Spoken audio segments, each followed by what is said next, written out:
नमस्कार, मैं नियाज खान और आप देख रहे हैं न्यूज एक्सप्रेस। दिल्ली के पटियाला हाउस कोर्ट ने पूर्व जेएनयू छात्र संघ उपाध्यक्ष शेहला रशीद के खिलाफ देशद्रोह मामले में दर्ज केस वापस लेने की अनुमति दे दी है। मतलब ये कि शेहला रशीद के ऊपर जो देशद्रोह का मुकदमा चल रहा था उसे वापस ले लिया गया है। वहीं जैसे ही ये फैसला सामने आया है वैसे ही सोशल मीडिया पर तमाम तरह की बातें कही जा रही हैं। ऐसा कहा जा रहा है कि शेहला रशीद को इतनी बड़ी राहत मिलना उनके बीजेपी से नजदीकियों का रिवार्ड है, एक तरीके से इनाम है। क्योंकि आप जानते हैं कि पिछले कुछ महीनों से शेहला रशीद के सुर बदले हैं और वे बीजेपी से लेकर नरेंद्र मोदी की नीतियों की तारीफ करने लगी हैं।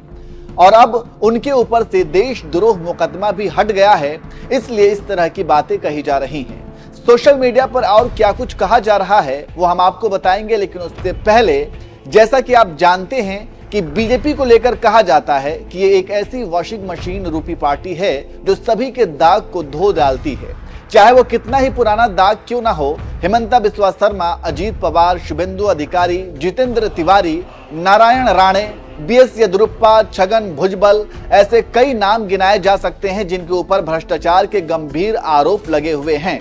बीजेपी इन नेताओं को पानी पी पी कर कोसती थी, इन्हें सबसे बड़ा भ्रष्टाचारी बताती थी, इन्हें जेल भेजने की बात किया करती थी। लेकिन जैसे ही इन तमाम नेताओं ने बीजेपी ज्वाइन किया या फिर एनडीए का हिस्सा बने, वैसे ही इन्हें ईमानदारी का सर्टिफिकेट मिल गया। ये बीजेपी की वॉशिंग मशीन में धुलकर नीट एंड क्लीन हो गए।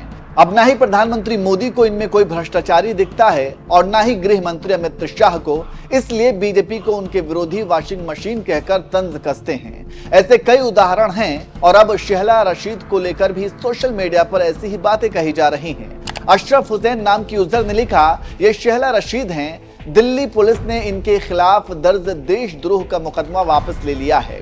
2019 में पूर्व जेएनयू छात्र संघ उपाध्यक्ष शेहला रशीद के खिलाफ देशद्रोह का मामला दर्ज किया गया था। अब बीजेपी से नजदीकियों का शायद ये असर है कि केस वापस ले लिया गया है, वरना जेएनयू से तो उमर खालिद भी है। पत्रकार अजीत भारती ने एक्स पर लिखा, मोदी जी की जय बोलने पर देशद्रोह केस हट जाता है। यह कानून संशोधन किस सत्र में पास हुआ? एक अकाउंट से ट्वीट किया गया, क्या उमर खालिद, सरजील इमाम, खालिद सैफी, आजम खान जैसे लोगों को बीजेपी का पैरोकार होना चाहिए ताकि अपने ऊपर हुए मुकदमे को खत्म किया जा सके।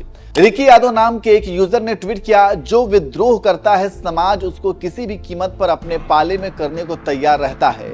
मोदी के मामले में वो शेहला रशीद हो या सीडी वाले कपिल मिश्रा जो उचित दाम में बिक गए। अगर आज यादव मुसलमान विद्रोह छोड़ दें तो सबसे महंगी बोली लगेगी और हाथ ही हाथ लिए जाएंगे, लेकिन एमवाई झुकेगा नहीं। अंशिका नाम की यूजर ने लिखा, बीजेपी और नरेंद्र मोदी जी ने मजाक बना दिया इस देश का और देश के कानून का। वाह, अगर आप देशद्रोही हैं, मोदी की जयकार करिए, आपका देशद्रोह हट जाएगा, आप राष्ट्रवादी हो जाएंगे। जी हां, यही हुआ है। जेएनयू की पूर्व छात्र नेता शेहला रशीद के खिलाफ 2019 में देशद्रोह का मुकदमा लगा था। अब दिल्ली के पटियाला हाउस कोर्ट ने शेहला रशीद के खिलाफ मुकदमा वापस लेने की दिल्ली पुलिस की अर्जी स्वीकार कर ली है। थोड़े दिन पहले ही शेहला रशीद ने जय मोदी करना शुरू किया था। वाह देश का कानून, अब इस देश में कुछ बचा हो कानून के नाम पर मजाक बनने के लिए तो बता दीजिए। आप बीजेपी वोटर को देश की आने वाली पीढ़ी कभी माफ नहीं करेगी और ना ही गोदी मीडिया को देश को बर्बाद करने में दोनों का अहम योगदान है। तो इस तरह से शेहला रशीद के देशद्रोह मुकदमे को वापस ले जाने के बाद लोग सोशल मीडिया पर कमेंट्स कर रहे हैं। वैसे आपको बता दें कि एक वक्त था जब शेहला रशीद बीजेपी और पीएम मोदी की चिर विरोधी हुआ करती थी, लेकिन अचानक उनका हृदय परिवर्तन हो गया और ये मोदी की तारीफ करने लगी।